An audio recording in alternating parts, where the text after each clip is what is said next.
Alright guys, what's up? In this video, we are going to review the material for Unit 6. So I'm going to go through questions that are super similar to the ones that you're going to see on the practice test, which are then super similar to the ones on the real test. So hint, hint, wink, wink, nudge, nudge.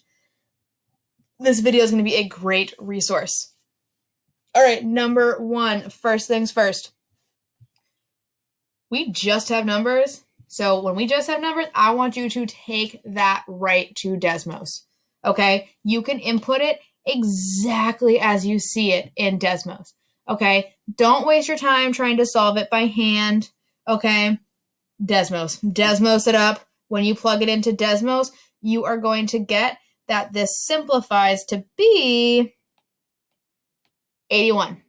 Okay? Literally type it into Desmos exactly as is, and I promise you're going to get 81. Next one, we're going to take it up a little notch. We're going to use our exponent rules, right? Remember, I'm going to highlight all of the things that go together. All right, so here we go. We have some constants, x, y's, and then that z is all by itself, so it can just hang tight right there, right?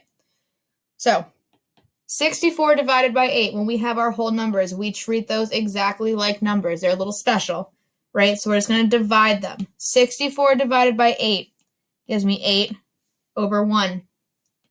When we have an x up top and an x on the bottom, we need to subtract our exponents. So we have x to the negative 2 minus that bottom exponent is negative 4. Okay? So be careful with those double negatives. They're okay. All right. Y to the 0 minus 3, and then that z to the 5th, it's just j chilling on the bottom, okay?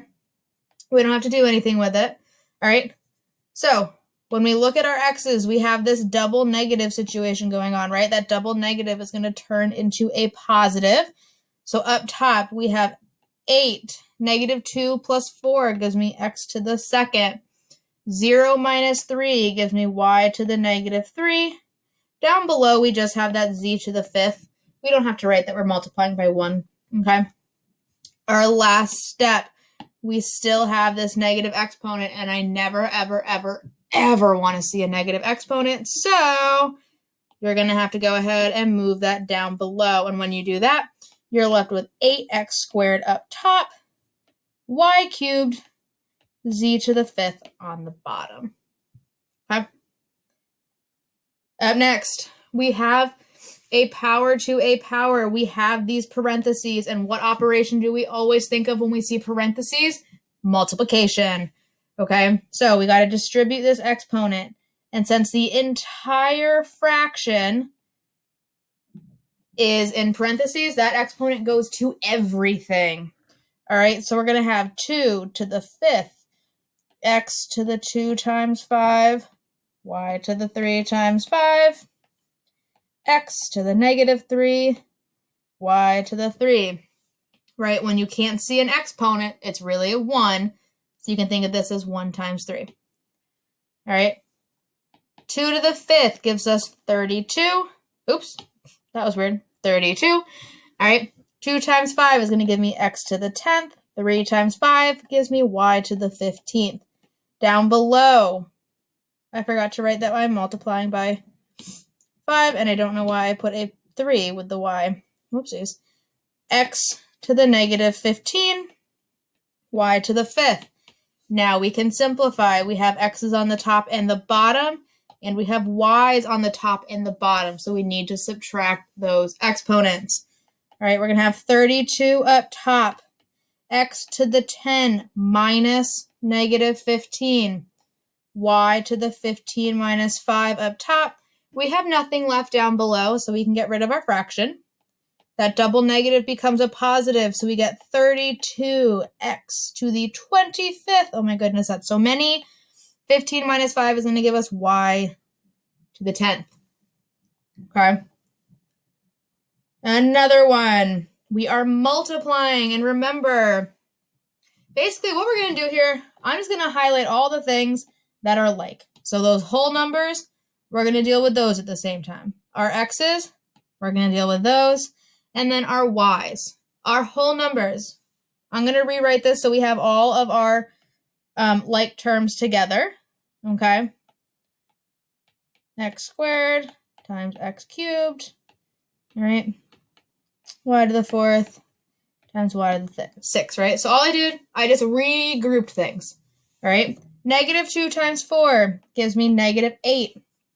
Remember, if we're multiplying our x's, we are adding our exponents. So this is really x to the 2 plus 3. That's going to give us x to the 5th. And then right here, well, this is y to the 4 plus 6. That's going to give us y to the 10th. And you might be sitting here wondering, haha, I made a mistake. I forgot my negative. 2 times -4 will actually give us a +8. Okay? See, this is what happens when I make this video after a long day of teaching. Lots of mistakes. But I'm catching them, okay? So mistakes happen. You just got to catch them. All right? Up next. This one is a little tricky, okay? And you'll see a question like this. And this one, I know it looks really weird. These are the different numbers. So these correlate to these 3 questions. And what we're going to do, we're going to work backwards, okay? So for our first one, this exponent, we want to know what exponent would go right here to make this true. So I am going to break this down, shocker, piece by piece, and do some highlighting, okay? Then I'm going to have my y's, and then my z is the last one. All right, so first thing I want to do, I want to deal with this exponent, right? Exponents always come first. So I distribute that exponent in there, and we get x question mark over 3 times -3 gives me -9. 2 times -3 gives me -6. Okay? All of these are question marks. We don't know what that exponent is going to be. Okay? So now, 15th z to the 4th. What we're going to do, again, we're going to break this up piece by piece. So we have our x's, we have our y's, and then we have our z. All right. So let me move this real quick. Oops. Ah. Not need to take the z with me. There we go. Just so I have some added space. So we're going to put this in. We know if we have an x up top and an x on the bottom, we are subtracting those exponents. Okay?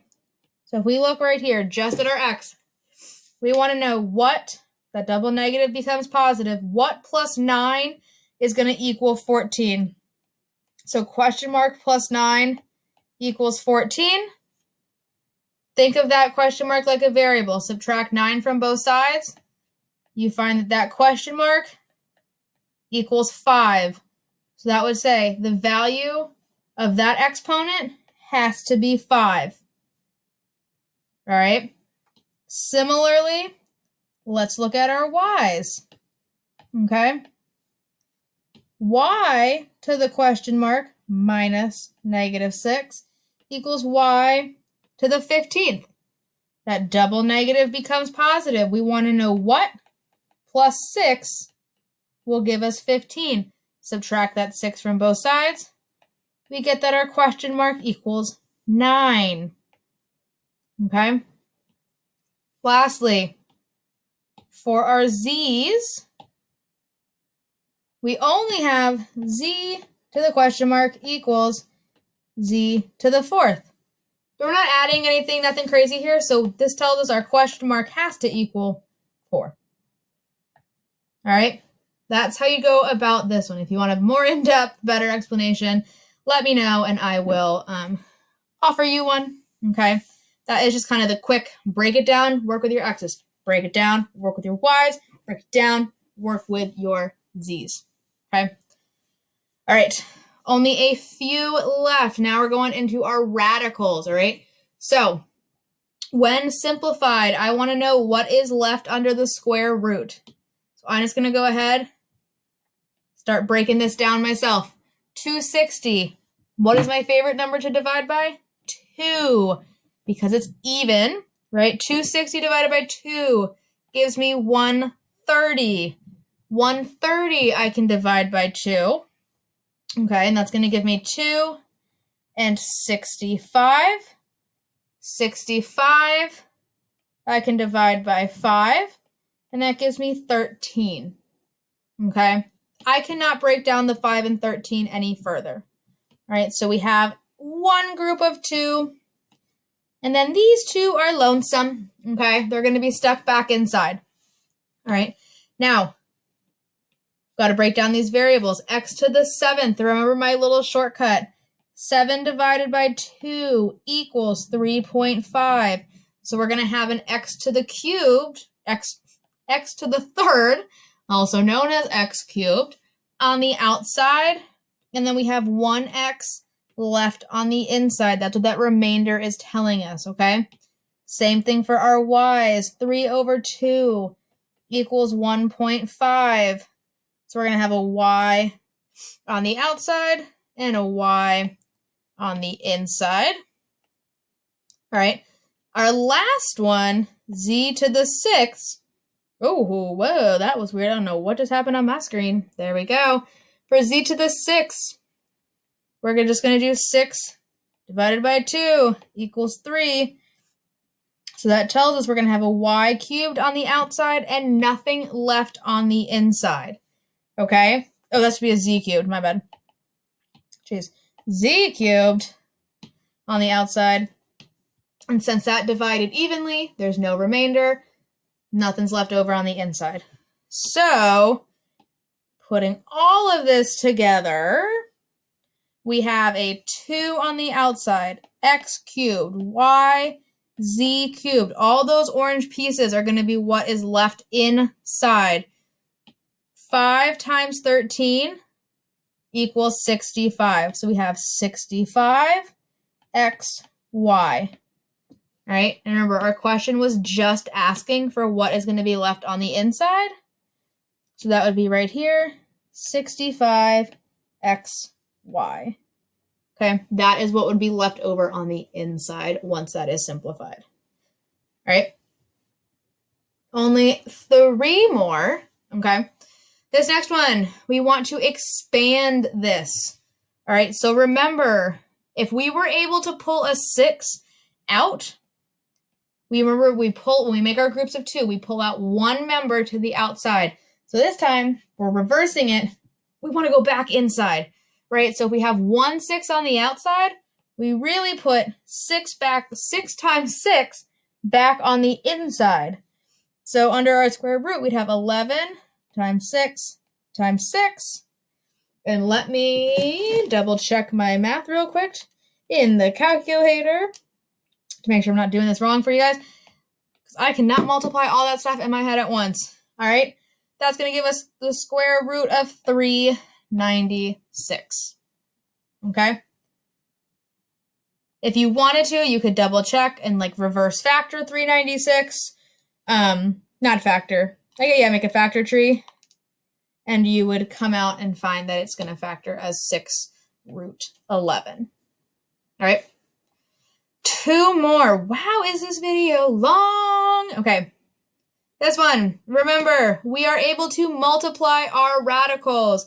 We are going to multiply our 2 things that are on the inside.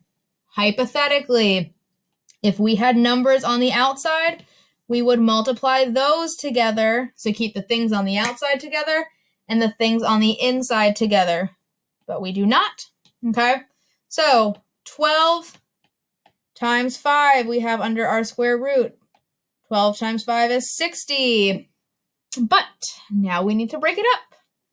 60, we know we can divide by 2. We love that. That's going to give us 30. 30 divided by 2 gives me 15. 15 we can break up into 3 and 5. All right, now time for that group of 2. Everyone's favorite activity. We have one group of 2. Then we have some lonesome little guys at the bottom. That's okay. So we're going to have 2 on the outside, 3 times 5 on the inside. That gives me 2 root 15. 16. Okay, and that, you gotta admit, that's a little nicer looking than this one, right? All right, last question. My goal was to make this video under 20 minutes, and I think I've done it, okay? When you are adding and subtracting radicals, the first step always is going to be that you want to make sure it is simplified completely, all right? This 12, we can break it down. Let's divide it by 2, all right? That gives us 6. We can break down the 6. That gives me 2 times 3, all right? I have a group of 2. I have a 3. I will come back to this. I will break all of my square roots down that need to be simplified, and then we will start cleaning it up, all right? Everyone's favorite part. That 3, we can only multiply 1 and 3 to get 3, so it's prime. We don't need to deal with that. Same thing with the 2. We can't find any 2 things to multiply together. We can't break that down, all right? Last one is the 8. We can divide that by 2, which gives us 4, which we can break down into some more 2's. All right, so we're going to have 1, 2 left over, and then we have our little duo. All right, so we're going to rewrite those square roots. We're going to have 3 times 2 on the outside. We're left with the square root of 3 on the inside. This square root, we're going to have 10 on the outside. We've got to bring that down, right? 10 times 2, root 2. So 3 times 2 gives me 6 root 3. Time to bring down all of our other terms. We can't forget them. Minus 4 root 3 plus 6 root 2. 10 times 2 gives us 20 root 2. Now it is time to add and subtract our radicals accordingly. Remember, we can treat these radicals like variables, right? That root 3, those are like terms. Root 2, those are like terms. Okay, so if you thought of this as like 6x minus 4x plus 6y plus 20y, okay, that's what it's like. All right, so 6 minus 4 gives us 2 root 3. 6 plus 20 gives us plus 26 root 2. Okay, and that is it. That is all of the question types on the practice test and actual test. So hopefully this was helpful. I know I went through it kind of quick, but if you have questions, let me know, and I'd be happy to explain these further. Good luck.